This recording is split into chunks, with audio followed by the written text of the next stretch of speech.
Bonjour à tous, mes chers amis golfeurs, et bienvenue pour cette 200e vidéo de ma chaîne YouTube.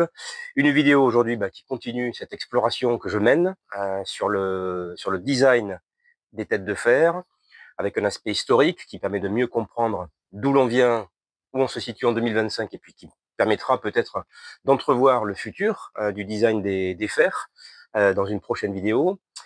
Aujourd'hui, on va parler exclusivement d'une notion scientifique importante, celle de centre de gravité d'une tête de fer. Et nous allons essayer de voir ensemble de quoi il en retourne exactement de façon chiffrée et scientifique pour en tirer certaines conclusions. Alors, lorsqu'on étudie la notion de centre de gravité d'une tête de fer, mais cela vaut également pour un hybride, pour un putter, pour un bois ou pour un driver, enfin bref, pour tous les clubs de golf qui sont dans votre sac, ces clubs ont tous un certain centre de gravité. Alors ici, il faut raisonner en 3D, évidemment, puisque la notion de centre de gravité tient compte des différentes proportions des masses que l'on va retrouver ici, par exemple, sur une tête de fer 3, par exemple. Et donc, il faut raisonner en 3 dimensions, avec la notion de centre de gravité horizontal, ce qu'on va appeler en anglais le HCOG, Horizontal Center of Gravity. Peu intéressante, et je la laisse de côté, puisque aujourd'hui, et j'en avais parlé dans ma première vidéo, avec effectivement cette histoire de hosel qui s'est considérablement réduit par rapport aux têtes que l'on fabriquait autrefois. Aujourd'hui, il est raisonnable d'avancer que toutes les têtes de fer, peu ou prou, ont à peu près le même centre de gravité horizontal. Les deux notions qui sont au cœur du sujet, dont on parle le plus souvent, c'est bien sûr la notion de centre de gravité vertical, VCOG, et la notion de centre de gravité à l'arrière, le RCOG, pour Rearward Center of Gravity. Le VCOG et le RCOG. Et en fait, pour aller vraiment au cœur du sujet, il faut déjà comprendre le centre de gravité de la balle de golf qui se situe sur le fairway, par exemple, sur un tee, sur un départ, que vous allez jouer.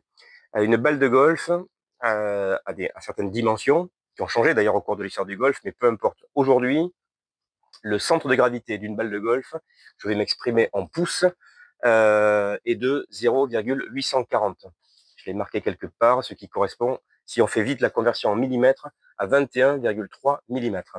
Et donc, lorsqu'on parle de centre de gravité d'une tête de fer, il faut bien raisonner par rapport, je vais le poser ici, par rapport à cette balle, et d'essayer de voir en quoi effectivement ce design de fer va permettre d'avoir un centre de gravité plus bas que ce fameux 0,840 pouces ou 21,3 mm. En fait, toute tête de fer ou toute tête de golf qui aurait donc un VCOG inférieur à ce 0,840 est donc de facto considéré comme un fer ou un hybride ou peu importe, on va rester sur les fers, qui aurait donc un centre de gravité vertical bas. Et lorsqu'on regarde attentivement et les chiffres, j'ai la chance de pouvoir me les procurer. J'ai tous les chiffres à peu près de centre de gravité depuis, pour la plus grande majorité des marques grand public, les marques avec lesquelles je travaille, et je peux remonter jusqu'aux années 60. Donc la première chose vraiment que l'on voit, qui saute aux yeux lorsqu'on voit apparaître tous ces chiffres, je vais vous en donner quelques-uns dans quelques secondes, c'est que finalement, les écarts de centre de gravité verticaux, de modèle à modèle, de marque à marque, ne sont vraiment pas aussi importants que l'on pourrait vouloir vous le faire croire.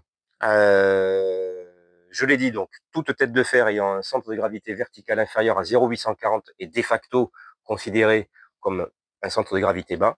Lorsqu'on regarde donc ces chiffres, on s'aperçoit qu'aujourd'hui, par exemple, en 2025, on navigue à peu près entre des têtes de fer qui ont donc des centres de gravité verticaux, des VCOG, qui varient pour les plus basses, pour les têtes de fer qui auraient les centres de gravité les plus bas, donc on pense bien sûr à des catégories Game Improvement, j'en ai une ici, avec une cavité assez prononcée à l'arrière.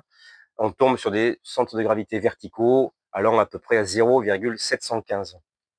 0,715 pour les plus basses en 2025. Et pour les plus hautes, on tombe à des valeurs de 0,850, donc légèrement au-dessus du centre de gravité de la balle. La moyenne, toujours très difficile de faire une moyenne, mais je pense qu'aujourd'hui, la moyenne se situe aux alentours de 0,780. Mais donc, si vous me suivez bien par rapport à ces chiffres, Nous avons donc des écarts constatés finalement inférieurs, je dis bien inférieurs à 4 millimètres. Voilà, c'est ce que je retiens de l'observation de tous ces chiffres que j'ai dans une base de données, c'est qu'aujourd'hui, entre une tête de fer avec un centre de gravité extrêmement bas, un des plus bas du marché, admettons ici à 0,710, et une tête de fer qui aura un centre de gravité plus haut, le plus élevé du marché à 0,850, bah finalement, ça représente à peine l'espace qu'il y a sur une rainure de fer. 4 millimètres. Vous pouvez prendre une règle. Hein. Amusez-vous à prendre une règle si vous voulez voir vraiment les écarts constatés sur une tête de fer. Cela représente 4 millimètres. C'est à peu près l'écart ici sur cette tête entre deux rainures. Donc vous voyez que l'écart, la première chose qu'on peut dire dans cette vidéo, l'écart n'est pas aussi important que moi j'aurais pu le croire il y a quelques années de cela. Et j'imagine vous qui regardez cette vidéo, quand on vous parle de dans les publicités de design de fer qui ont considérablement baissé le centre de gravité. À nouveau, un des problèmes constatés dans l'industrie du golf, c'est que les chiffres ne sont pas donnés. Et que lorsqu'on a ces chiffres sous les yeux, on se rend compte que oui, bien sûr, il y a des progrès de fait, mais que ces progrès ne sont pas aussi importants que l'on pourrait vous le faire croire. Je vais vous donner ici quelques chiffres, par exemple, qui remontent 10 ans en arrière. Trois grandes marques, je ne peux pas les citer, mais trois parmi les plus grandes marques du marché. Si je vous donne par exemple, donc j'ai regardé leur centre de gravité les plus faibles depuis 10 ans.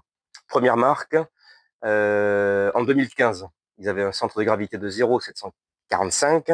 En 2024, on est à 0,801. Deuxième marque, 0,703, ce qui est très très faible, hein, je le reconnais, en 2019. 0,724 en 2025. Troisième marque, 0,776 en 2015, 0,815 en 2025. Donc, toujours avec tâton, hein, mais avec précaution, pardon. Mais déjà, de ces chiffres-là, on peut déjà déduire qu'il y a 10 ans, on était déjà capable de faire des designs de fer avec des centres de gravité plus bas qu'aujourd'hui. Et d'ailleurs, puisque j'ai un côté historien un petit peu qui sommeille en moi, j'aime beaucoup regarder les designs de fer de bois de putter, de tout club confondu qui ont été faits dans l'histoire du golf. Et je suis tombé sur un modèle, je vais vous montrer des images après, un modèle qui date de 1977, qui s'appelait le Browning 440, et qui avait été finalement le fer, qui avait poussé la logique du VCOG le plus loin pour proposer effectivement une ligne de fer avec un centre de gravité très bas. Alors je vais vous montrer en image ce Browning 440. Vous verrez qu'il avait effectivement un design extrêmement particulier qui a donné naissance à d'autres designs et qui a été copié par d'autres marques, hein, Titleist par exemple, MacGregor, qui ont copié ce design qui a donné naissance à un design qu'on appelait à l'époque le low profile, et qui selon moi finalement, en réfléchissant un petit peu, me fait penser finalement aux hybrides d'aujourd'hui. Ce Browning 440, vous le verrez en image, pour moi, j'espère ne pas dire de bêtises hein, par rapport à d'autres ingénieurs, mais avait donc un profil extrêmement bas. Elle m'a tout de suite fait penser aux hybrides d'aujourd'hui qui effectivement ont des centres de gravité de facto beaucoup plus bas qu'un fer, puisque leur profil, leur hauteur tout simplement de tête est beaucoup plus basse qu'un fer. Et ici j'ai un hybride tout à fait classique en termes de design. La hauteur au milieu de la face est de 3 cm. Si on le compare à un fer, à peu près 5 cm. Donc c'est vraiment de cela dont il s'agit. Et quand on pousse en avant le design des fers et qu'on se pose finalement la question comment baisser ce fameux centre de gravité, ce qui a, je ne l'ai pas dit, je m'en excuse, ce qui a pour incidence quand même d'aider à faire des balles plus hautes pour de nombreux golfeurs qui ont besoin de générer des balles plus hautes. En fait, la façon ultime de baisser ce centre de gravité, c'est effectivement ce qu'avait fait Browning à la fin des années 70, c'est tout simplement en rabotant le haut de la face. C'est vraiment la façon la plus facile de rabaisser le centre de gravité. Aujourd'hui, on nous parle plutôt de tungstène ou de poids qui sont ajoutés sur la semelle des fers pour baisser ce centre de gravité. Oui, dans une certaine mesure, mais jamais, et ça j'ai eu la confirmation avec Tom Wichon, qui quand même a designé, je dirais pas loin d'une centaine de designs de fer dans sa carrière, 40 ans de design. La façon la plus simple de baisser le centre de gravité d'une tête de fer, c'est effectivement en allant sur ce système de low profile. La suite en image avec ces Browning 440 et on se retrouve donc juste après. Alors les voici, ces fameux Browning 440, fin des années 70, ici en bas de la page, vous voyez ce low profile qui me fait penser vraiment à des têtes d'hybrides actuelles, qu'on retrouve ensuite chez MacGregor, toujours fin des années 70, Wilson les LP pour low profile, concept LCG, Low Center of Gravity bien sûr, Titleist qui a lancé des modèles de super slim, ici vous voyez, on retrouve vraiment ce design chez Dunlop, le Powerflow ou chez Maxfly. Et un grand merci à la chaîne YouTube Classic Golf Clubs. Je vous encourage à vous abonner si vous aimez comme moi les clubs d'autrefois. Alors le troisième cog dont on va parler dans cette vidéo, c'est le R-cog, c'est-à-dire le centre de gravité qui peut se déplacer pour une tête de fer plus ou moins en avant ou plus ou moins évidemment en arrière. L'objectif des fabricants, effectivement, avec leur tête dite Game Improvement, étant de rabaisser à l'arrière ce centre de gravité pour avoir à l'arrivée des têtes plus tolérantes. Là aussi, lorsqu'on regarde les chiffres de R-cog, je les ai pour ceux qui voudraient avoir des notions plus concrètes, je peux vous les donner si ça vous intéresse. On s'aperçoit là aussi, comme pour le V-cog, que les écarts ne sont pas aussi importants que l'on pourrait le croire. Je vous mets en incrustation un petit schéma qui montre en fait l'écart qu'il pourrait y avoir entre une tête de fer compacte et la même tête de fer avec les mêmes dimensions, même hauteur, etc., mais avec une semelle beaucoup plus large. Eh ben, on s'aperçoit dans ce schéma que le centre de gravité est projeté à l'arrière, effectivement, mais de quelques millimètres. On parle de 2, 3, 4 millimètres maximum d'écart entre des modèles de tête de fer, des têtes ultra compactes et des têtes beaucoup plus, avec des semelles beaucoup plus larges. Donc 4 millimètres, oui, c'est pas mal, mais c'est quand même à nouveau, retenez cette idée, 4 millimètres, c'est à peu près la différence entre deux rainures d'une tête de fer. Donc voilà ce qu'on pouvait dire sur cette notion de centre de gravité. Et je conclurai par trois idées, par trois choses qui me semblent quand même vraiment intéressantes à dire dans cette vidéo. Autant aller au bout du sujet. La première conclusion, c'est que le centre de gravité, finalement, doit être aussi considéré par rapport au loft. Et ça, je pense que sans être ingénieur, vous comprendrez très facilement que si on prend deux têtes de fer 7, par exemple, une tête de fer 7 avec un loft de 34 degrés, donc un loft classique qu'on retrouve quasi exclusivement aujourd'hui sur des lames, en tout cas sur des players cavity, loft de 34 degrés et un fer qui aurait un fer 7 qui aurait ce loft moderne qu'on retrouve aujourd'hui sur certains modèles, allez, de 27 degrés de loft. Voilà.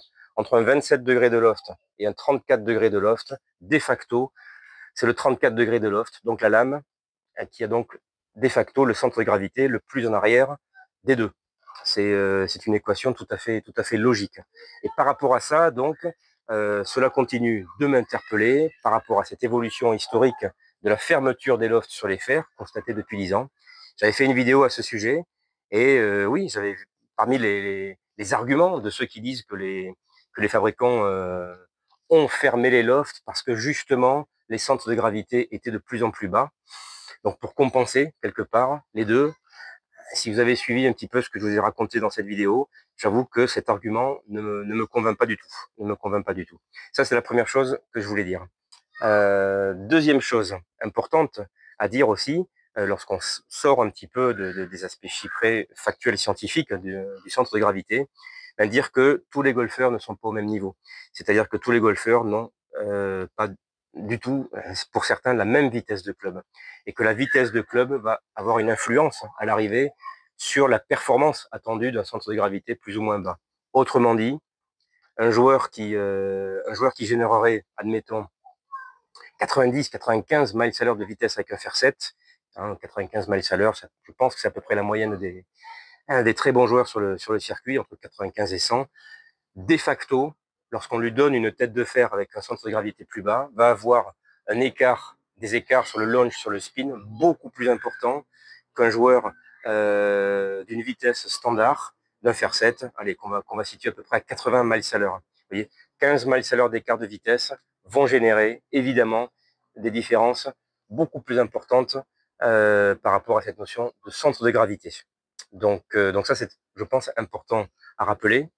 Et la troisième conclusion qui s'impose, la conclusion finale, et je l'avais marqué sur un petit bout de papier, la conclusion finale de tout ça, sur le centre de gravité des têtes de fer, c'est que finalement, je pense, on en parle beaucoup, mais que ce n'est pas la variable clé, selon moi, pour distinguer des fers entre eux. Ce n'est pas la variable clé lors d'un fitting. Moi, lorsqu'on m'interroge, parfois, hein, c'est rare, mais ça m'arrive, sur le centre de gravité des têtes de fer lors d'un fitting, j'en parle avec plaisir, j'essaie d'expliquer les différences, mais ce n'est certainement pas le point de départ d'un fitting. Il y a des choses beaucoup plus importantes à aborder. On l'a vu avec la deuxième vidéo, les notions à l'adresse, en posture, de comment la tête de fer se positionne sur le sol, la notion d'offset, la notion de lie. On vient de le voir, la notion, selon moi, beaucoup plus importante de loft et de répartition des lofts pour arriver à générer une certaine distance pour un joueur et savoir s'arrêter au fer 7, au fer 6, au fer 8 parfois pour certains golfeurs qui, au-delà de ce loft-là, n'arriveront pas justement à générer la distance recherchée. C'était la vidéo que j'avais faite sur les clubs de Patrick. Il y a 2 vidéos, souvenez-vous. Je lui avais conseillé à partir du fer 7 d'opter sur un hybride numéro 7. Donc ça, c'est des notions, à mon avis, beaucoup plus importantes. Évidemment le shaft, évidemment le grip, la longueur des clubs, la longueur des fers, le swing weight, etc. Le MOI des têtes, ça c'est une notion qui, à mon sens, est beaucoup plus importante que la notion de centre de gravité. À bientôt pour pour la suite de cette exploration du design des fers. Pas mal de choses à dire.